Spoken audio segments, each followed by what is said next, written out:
applications of definite integrals to evaluate surface areas of revolutions. When an arc of a plane curve is revolved about a fixed line lying on the plane of the curve, a surface is generated which is called the surface of revolution. Example से देख लीजिए कि when an arc of plane curve, ये एक curve है जो कि इस प्लेन में लाई कर रही है, तो ये प्लेन कर्व कहलाती है। ये plane curve is revolve about a fixed line, ये एक फिक्स्ड लाइन है। इस लाइन के अबाउट ये कर्व रिवॉल्व करी जाती है। When an arc of a plane curve is revolve about a fixed line lying on the plane of the curve, जो कर्व का प्लेन है उसी में लाई कर रही है ये फिक्स्ड एक्सिस भी, इसके अबाउट ये कर्व रिवॉल्व करी जाती है। तो जब ये कर्व इस लाइन के अबाउट रिवॉल्व करी जाएगी, जैसे कि हम ये ले लें कि इस लाइन के अबाउट ये कर्व रिवॉल्व करी जाएगी, तो इससे एक सरफेस जनरेट होगी which is called the surface of revolution. उसी को सरफेस ऑफ रिवॉल्यूशन कहते हैं। The fixed line is called the axis of revolution और रोटेशन। ये जो फिक्स्ड लाइन जिसकी हम बात कर रहे हैं ये एक्सिस ऑफ रिवॉल्यूशन या एक्सिस ऑफ रोटेशन कहलाती है। द रोटेटिंग कर्व, जिस कर्व को रोटेट कर रहे हैं या रिवॉल्व कर रहे हैं, is called the generator off the surface. जो सरफेस हमें मिल रही है उसको जनरेट करने वाली ये कर्व है, तो ये जनरेटिंग कर्व कहलाती है। अब इसमें एग्जाम्पल लिए, for example when a semi circle, ये एक सेमी सर्किल है, revolves about it's bounding diameter, इस सेमी सर्किल का ये बाउंडिंग डायमीटर है, इसके अबाउट जब ये रिवॉल्व करी जाती है तो it generates the surface of A spherical shell. एक स्फेरिकल सेल हमको मिल जाता है फुटबॉल जैसा। When a straight line revolves about A coplanar axis, ये एक स्ट्रेट लाइन है, ये रिवॉल्व करी जाती है कोप्लानर एक्सिस, इसी प्लेन में लाई करने वाली एक दूसरी लाइन है। इस लाइन के अबाउट जब ये लाइन रिवॉल्व करी जाती है इस तरह से, इसके अबाउट जब हम इसको रिवॉल्व करेंगे तो हमें ये एक कोन की सरफेस मिल जाएगी। It generates A conical surface, एक कोनिकल सरफेस हमें मिल जाएगी। ये वाली सरफेस हमें मिलेगी, ये एक्सिस है और ये जनरेटिंग लाइन है। When a closed curve is rotated about a straight line lying on the plane of the curve, the space bounded by the surface of revolution is called the solid of revolution। जैसे कि ये जो surface हमें यहाँ पे मिली है sphere, इसके अंदर जो है जो वॉल्यूम हमें मिल रहा है तो उसको सॉलिड ऑफ रिवॉल्यूशन कहते हैं। अगर उसको अंदर से सॉलिड कर दिया जाए तो वो सॉलिड ऑफ रिवॉल्यूशन कहलाता है, यानी कि क्लोज्ड जो हो जाता है वो। ए solid of revolution may be form by the surface of revolution of an open curve. अब जैसे ये ओपन कर्व है, ये खुली हुई लाइन आगे तक जा रही है, पर अगर इसको हमने बाउंड कर दिया यहाँ से इधर इतना, ये बाउंड कर दिया, तो इसके अंदर भी सॉलिड ऑफ रिवॉल्यूशन हमें मिल जाएगा। और अगर ये ओपन है, खुली हुई है, इधर से हमने किसी लाइन से बाउंड भी नहीं किया और ये लाइन जो है रोटेट होगी तो ये प्लेन हो जाएगा, तो मतलब वो सरफेस जो है इस प्लेन से बाउंडेड हो जाएगी, तो वो सॉलिड ऑफ रिवॉल्यूशन हो जाएगा। अगर बाउंड हमने नहीं की तो फिर उसको नहीं बोलेंगे, ठीक है। ये सॉलिड रिवॉल्यूशन ये ऐसे भी मिल सकता है, अगर उसको बाउंडेड किसी भी तरह से लाइन से भी कर दिया जाए तो। दो परपेंडिकुलर लाइंस की होती है, जैसे हम केवल ये इतनी लाइन को ही रिवॉल्व करते तो ये इधर से भी खुला हुआ होता, पर दोनों तरफ से भी बाउंड अगर कर दें तो भी उसकी भी बात यहाँ पर कर रहे हैं, ये लिखा हुआ है। अब आगे हम निकालेंगे फॉर्मूले surface areas of solids of revolutions के। तो ये अलग अलग केसेस में हम यहाँ पर ले रहे हैं। Number 1, when the curve is given in the Cartesian form y = fx और x = फंक्शन ऑफ y। तो कर्व पर एनी पॉइंट के कार्टेशियन कोऑर्डिनेट्स x y होते हैं, उनके टर्म्स में जो इक्वेशन हमें मिलेगा तो वो कार्टेशियन इक्वेशन हो जाएगा। तो वो या तो y की वैल्यू x के टर्म्स में या x की वैल्यू y के टर्म्स में इस तरह से होगी। तो अगर कर्व हमें इस फॉर्म में दे रखी है तो इसका हम फर्स्ट केस ले रहे हैं, रिवॉल्यूशन अबाउट एक्स एक्सिस, जैसा कि इस फिगर में दिखाया गया है कि ये एक्स एक्सिस है, ये कोई कर्व है, उसका हमने ये पार्ट ले लिया पॉइंट ए से लेकर के बी तक, और इस पार्ट को रिवॉल्व कर रहे हैं एक्स एक्सिस के अबाउट। तो जो सरफेस जनरेट हो रही है उस सरफेस का एरिया हमें निकालना है। तो उस एरिया की बात यहां पे कर रहे हैं, the area of the surface of the solid generated by, और फिर इसको बाउंड कर रहे हैं यहां से इस तरह से। ये पॉइंट ए के कोऑर्डिनेट्स हैं x1 y1, पॉइंट बी के कोऑर्डिनेट्स हैं x2 y2। तो ये लाइन हो गई x बराबर x1 और ये लाइन हो गई x बराबर x2। तो अगर इतने को हम रिवॉल्व करें एक्स एक्स के अबाउट, तो जो सरफेस जनरेट होगी वो बाउंडेड हो जाएगी और वो जो है हो जाएगा सॉलिड ऑफ रिवॉल्यूशन। उसको कवर करने वाली जो सरफेस है उसके एरिया की बात कर रहे हैं। The area of the surface of the solid generated by revolution of arc of the curve y equal to f x. ये कर्व है हमारी y equal to f x, यहाँ पर लिखते हैं चलो y equal to f x, ये हमारी कर्व है between the points a x1 y1 and b x2 y2। इन दो पॉइंट्स के बीच में इस curve y equal to f x की जो आर्क है। अबाउट एक्स एक्सिस, एक्सिस के अबाउट इसको हम रिवॉल्व कर रहे हैं।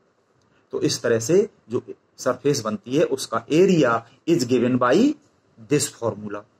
अब इस फॉर्मूले को समझ लीजिए कि अगर इस एक पॉइंट को हम रिवॉल्व करें इस एक्स एक्सिस के अबाउट, तो एक सर्किल मिलेगा हमको, और उस सर्किल की सर्कमफ्रेंस हो जाएगी 2 पाई आर वाले फॉर्मूले से।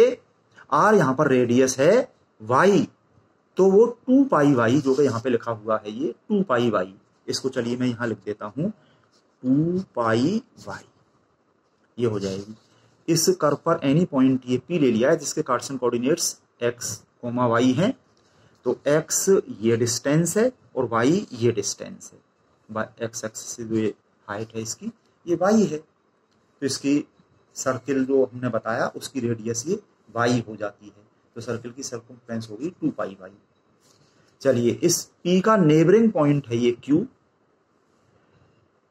ये जो आर्क है इस आर्क की लेंथ है ये डेल्टा S, यानी कि पॉइंट P के कोऑर्डिनेट्स एक्स वाई और इनमें स्मॉल इंक्रीमेंट करते हुए Q के coordinates x plus delta x y plus delta y, इस तरह से। तो ये डेल्टा x हो गया और ये डेल्टा y हो गया और ये आर्क लेंथ हो गई डेल्टा S।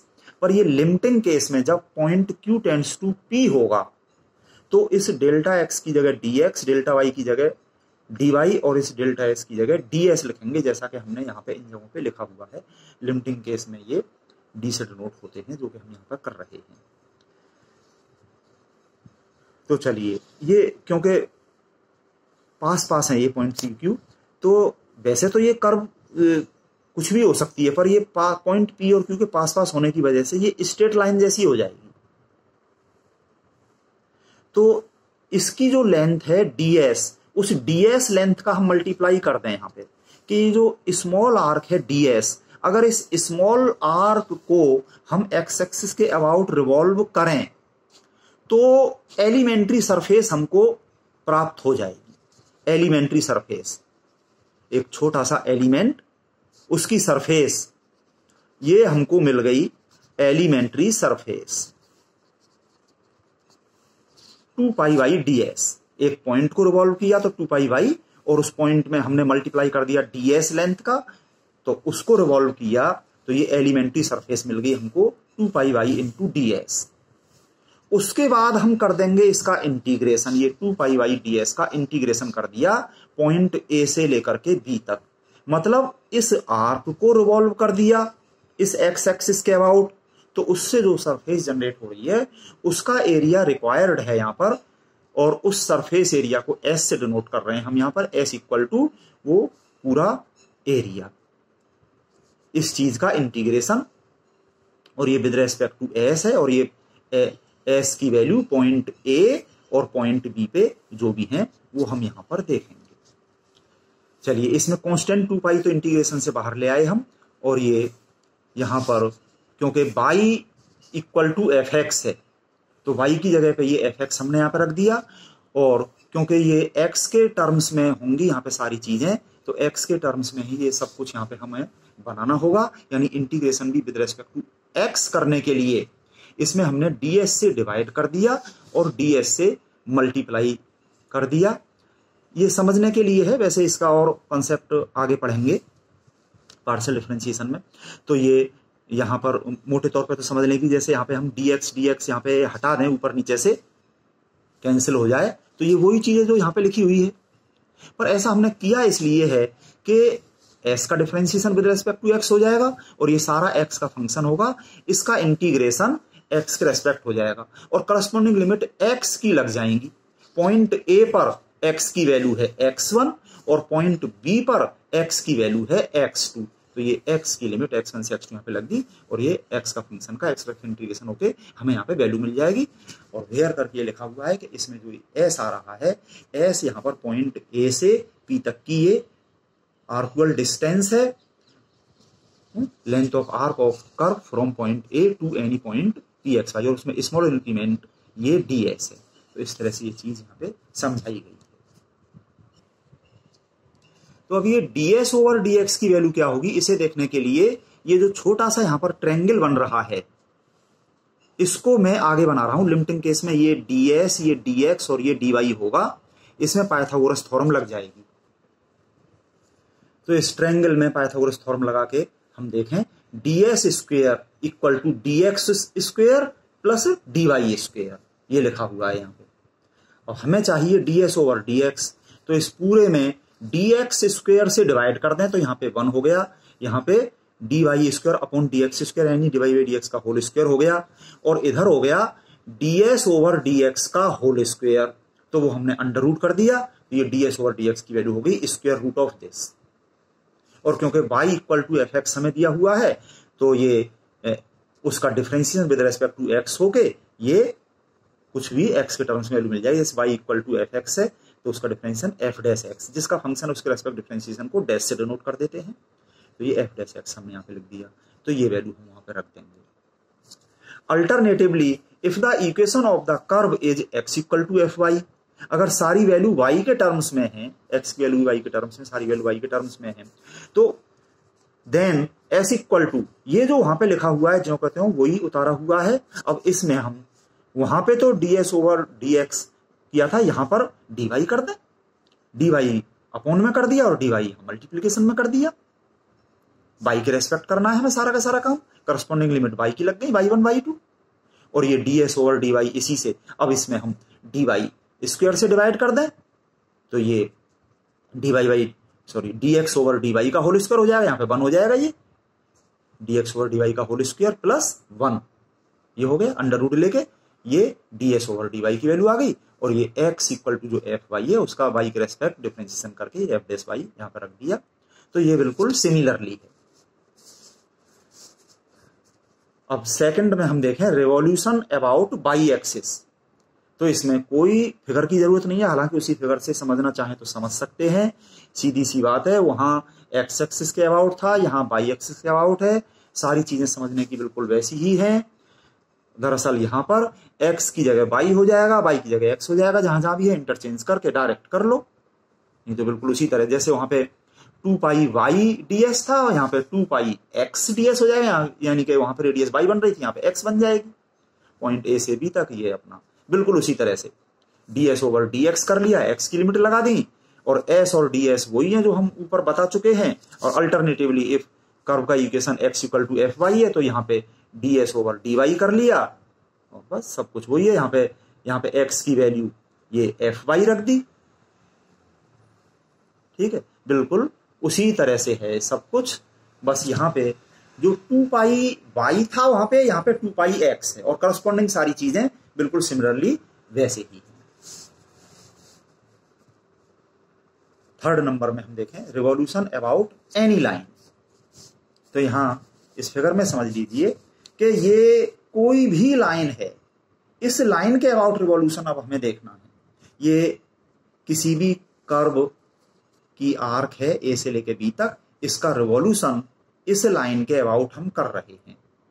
तो यहाँ पे तो हमें एक फिगर बनानी थी, वो यहाँ पे हमने बना दी, नहीं तो ये कर्व जो है इस लाइन से होके भी यूं जाने वाली हो सकती थी, या इस लाइन से उसके दोनों सिरे होके यूं जा सकते थे, तो कैसी भी हो सकती है। तो चलिए हम इससे समझ लें कि इसको हम रिवॉल्व कर रहे हैं इसके बाद। तो इस पर एनी पॉइंट जो पी ले लिया यहाँ पे और उससे परपेंडिकुलर ड्रॉ कर दिया इस लाइन, ये गिवन लाइन एल है, इस पर परपेंडिकुलर डाला, पॉइंट एम पे आके मिल गया, तो ये length of perpendicular P M है। तो जब पॉइंट पी को इस लाइन के अबाउट रिवॉल्व करेंगे तो उस सर्किल की रेडियस है पी एम और सर्किल की सर्कमफ्रेंस हो गई 2 पाई इंटू पी एम।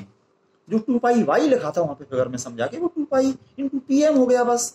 तो पॉइंट ए से बी तक इसका ये इंटीग्रेशन, और फिर अगर ये कर्व हमारी y equal to f x है तो वो ds ओवर dx किया, और dx और ये सारा ds ओवर dx वो ये जो ऊपर बताया है।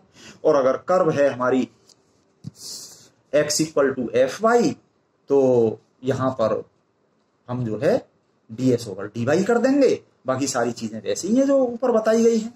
तो इसी तरह से इसको कर सकते हैं अच्छे से।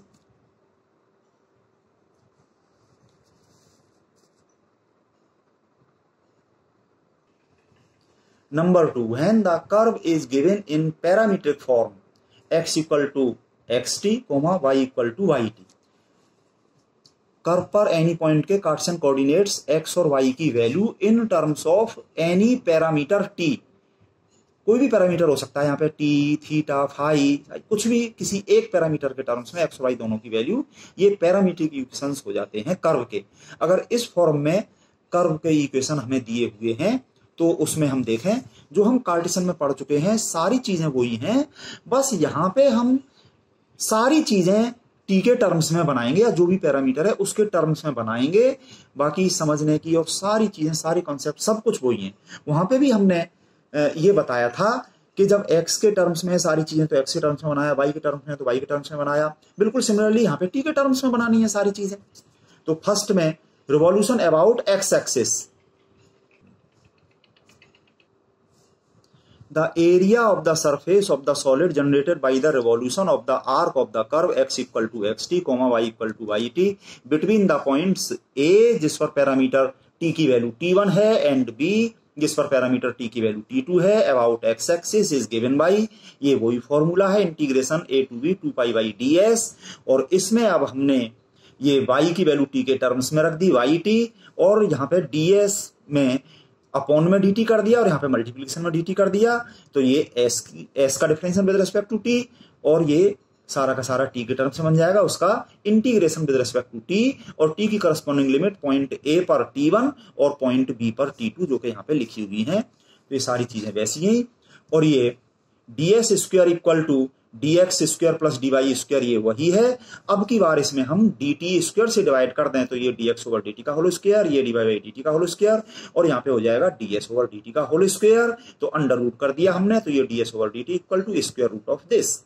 और x की वैल्यू t के टर्म्स में जो हमें दे रखी है x इक्वल टू xt, उसका differentiation with respect to t dx over dt किया तो ये x डैश t हो गया, इसी तरह से ये y डैश t हो गया।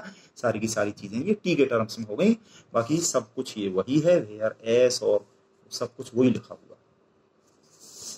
Second, revolution about y axis, similarly पहले के जैसे यहाँ पे 2 पाई y था, यहाँ पे 2 पाई x हो गया, और ये x की वैल्यू t के टर्म्स में xt रख दिया, ये ds का कर दिया हमने ds over dt into dt, ds over dt हमारा यही है, और बाकी सारी चीजें वैसे ही।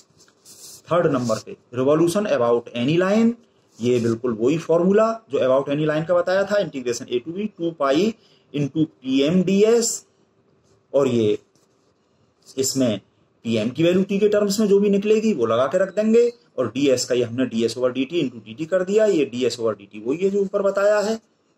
सारी चीजें फिर हम कैलकुलेशन में t के टर्म्स में यहाँ पे करके इंटीग्रेशन करेंगे, वैल्यू निकालेंगे, बाकी सारी चीजें similar. Now number 3, when the curve is given in polar form r equal to f theta और theta equal to f r, अगर कर्व पर एनी पॉइंट के पोलर कोऑर्डिनेट्स जो कि आर और थीटा होते हैं उनके टर्म्स में कर्व का इक्वेशन दे रखा है, तो ये पोलर फॉर्म होती है। आर और थीटा का कोई भी फंक्शन इक्वल टू 0 की फॉर्म हो सकती है, या आर की वैल्यू थीटा के टर्म्स में या थीटा की वैल्यू आर के टर्म्स में। तो इसमें फर्स्ट लें हम revolution about initial line theta equal to 0 जो कि एक्स एक्सिस कहलाता है। मैं इसको फिगर में समझाता हूं। कार्टेशियन जो कि अब तक हमने देखा उसके हिसाब से देखिए, ये ओरिजिन, ये एक्स एक्सिस और यहां पे हो जाएगी ये वाई एक्सिस। ये कर्व है कोई भी, उसका पार्ट पॉइंट ए से लेके बी तक, उस कर्व की ये आर्क हो गई ए बी। इस पर any point P whose polar coordinates r r and theta. R theta ऐसे होते हैं, ये ओरिजिन ओ से लेकर के इस पॉइंट पी की ये डिस्टेंस, ये रेडियस आर, ये रेडियस वेक्टर आर कहलाता है। ये ओ जो कि ओरिजिन है, ये यहां पे पोल कहलाती है, और ये रेडियस वेक्टर आर है। और ये एक्स एक्सिस, ये इनिशियल लाइन कहलाती है ओ एक्स, और ये एंगल थीटा है, ये पूरा ये एंगल थीटा है। तो अगर ये पॉइंट पी यहां पे आ जाए एक्स एक्सिस पे, तो थीटा की वैल्यू 0 हो जाएगी। तो ये line theta equal to 0 initial line है जो कि एक्स एक्सिस है। इस पर ये जो पॉइंट ए है, इसके कोऑर्डिनेट्स, पॉइंट पी के कोऑर्डिनेट्स आर थीटा, ये आर है और ये थीटा है। और क्योंकि यहां पे हमें r equal to f theta दे रखा है, तो आर की जगह पे एफ थीटा रख के भी हम ये पूरा थीटा के टर्म्स में दिखा सकते हैं। पॉइंट ए के कोऑर्डिनेट्स हैं r1 थीटा 1 और पॉइंट बी के कोऑर्डिनेट्स हैं r2 थीटा 2, जैसा कि यहां पे लिखा हुआ है। तो ये r equal to f theta है, उसमें थीटा की जगह थीटा 2 कर दिया, तो ये एफ थीटा 2, ये ऐसे भी लिख दिया है जैसे यहां पे इसके लिखे, इसी तरह से इसके आर की वैल्यू एफ थीटा है, थीटा की जगह थीटा 1 लिख दिया, तो ये एफ थीटा 1 ये हो गया। तो ये एंगल थीटा 1 है, और ये जो है पूरा एंगल, ये पूरा एंगल ये थीटा 2 हो जाएगा, पूरा थीटा 2। तो ये लाइन है थीटा इक्वल टू थीटा 1 और ये लाइन है थीटा इक्वल टू थीटा 2। तो इन दो लाइन के बीच में कर्व की जो आर्क है ये ए बी, इस आर्क को रिवॉल्व कर रहे हैं एक्स एक्सिस के अबाउट। तो इससे जो सरफेस जनरेट होगी उसका एरिया हमें निकालना है। The area of the surface of the solid generated by revolution of the arc of the curve r equal to f theta between the points A, जिसके coordinates r1 theta 1 and b r2 theta 2 about initial line theta equal to 0, यानी कि x axis is given by this formula. जो पहले हमने formula पढ़ा है, integration a to b 2 pi by ds, x axis के about वाला formula, क्योंकि एक्सिस के अबाउट कर रहे हैं ना, उसमें हम y की वैल्यू रख दें। कार्टेशियन कोऑर्डिनेट्स एक्स वाई और पोलर कोऑर्डिनेट्स आर और थीटा में ये रिलेशन है। एक्स की वैल्यू आर और थीटा के टर्म्स में x equal to r cos theta और वाई की वैल्यू आर साइन थीटा ये होती हैं। तो यहाँ पे ये जो हमारा रिवॉल्यूशन अबाउट एक्स एक्सिस वाला फॉर्मूला है, इसमें वाई की वैल्यू हमने आर साइन थीटा रख दी, और क्योंकि अब थीटा के टर्म्स में हम कर रहे हैं, ये r equal to f theta हमारी कर्व का इक्वेशन है, तो ये d s over d theta कर दिया, यानी कि इसमें डी थीटा नीचे लिख दिया, डी थीटा ऊपर लिख दिया, तो ये बराबर है। तो ये सारी की सारी वैल्यू थीटा के टर्म्स हो जाएंगी, और थीटा के रेस्पेक्ट ये इंटीग्रेशन हो जाएगा। थीटा की करस्पॉन्डिंग लिमिट थीटा 1 और थीटा 2, पॉइंट ए पर थीटा 1 और पॉइंट बी पर थीटा 2 ये लगी हुई हैं। और अब हम आपको बताएं ये d s over d theta कैसे निकलेगा। तो यहाँ पर जो स्मॉल आर्क होगी डी एस, उसका हम पोलर में दिखाएं, ये इस तरह से, ये जो स्मॉल आर्क जो यहाँ पॉइंट पी से यहाँ नज़दीक लेने पॉइंट क्यू, तो वो डी एस जो हो जाएगा, तो ये होगा यहाँ पर। चलिए अगले पेज पे दिखाते हैं। ये पॉइंट पी है, पॉइंट पी के कोऑर्डिनेट्स जो कि आर थीटा हैं, ये आर में स्मॉल इंक्रीमेंट ये डी आर है, इधर एंगल हमारा थीटा था, थीटा में स्मॉल इंक्रीमेंट ये डी थीटा है, और ये चाप बराबर कोण गुणा त्रिज्या से ये हो गया r d theta. R radius है, ये, और उधर एंगल, ये एंगल होगा हमारा ये डी थीटा। तो ये चाप बराबर कोण त्रिज्या से आर इंटू डी थीटा हो गया, और ये डी एस है। तो ये जो वेरी स्मॉल ट्रायंगल जो बन रहा है, तो हालांकि भले ये लाइन सीधी है, बस ये कर्वी लीनियर है, पर फिर भी स्मॉल होने की वजह से ये हम इसको राइट एंगल ट्रायंगल देख लेते हैं। तो ये इसमें ये d s square equal to d r का स्क्वायर और ये आर डी थीटा का स्क्वायर, ये हम आपको अगले पेज पे दिखाते हैं। Here d s square equal to d r square plus r d theta का whole square.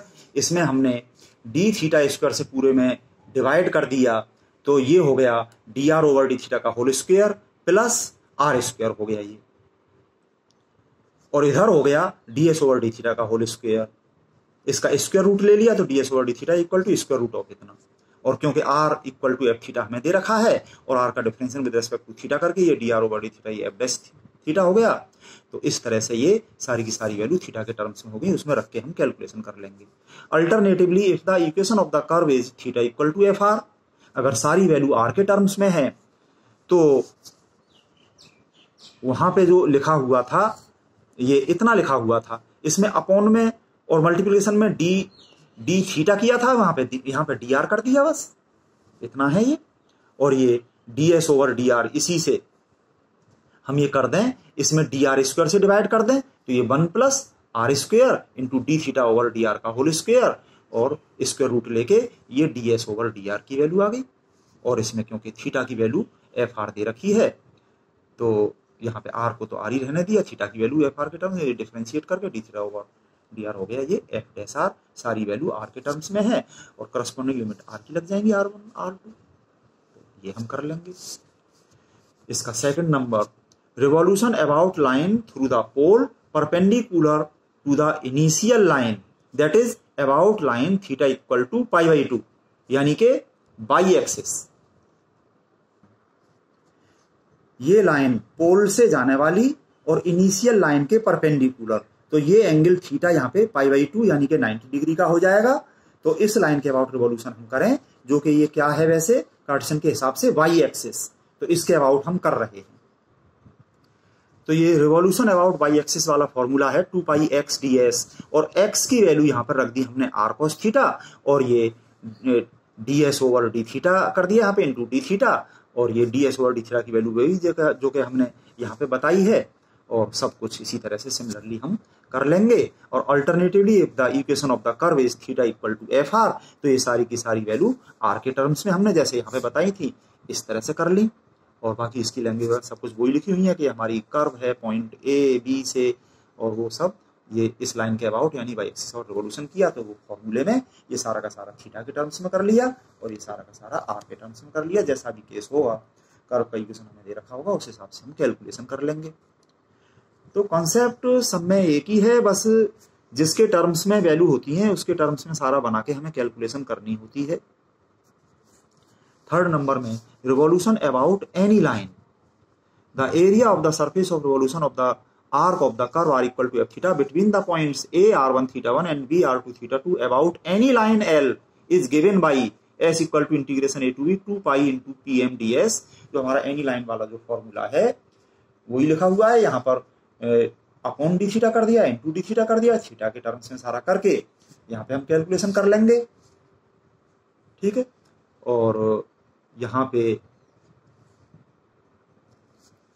where p r theta is any point on the arc AB of the curve, pm is length of the perpendicular on line L from the point P, and s and ds और theta are same as in first। सब कुछ वही है, बात है जो पहले बताई जा चुकी है। Alternatively if the equation of the curve is theta equal to f r, तो ये सारा का सारा आर के टर्म्स में बना लिया, और जैसा कि पहले बातें हैं उसी तरीके से सब कुछ यहाँ पे हम कर लेंगे, और यहाँ से आगे अगले लेक्चर में इन पर हम सवाल करेंगे।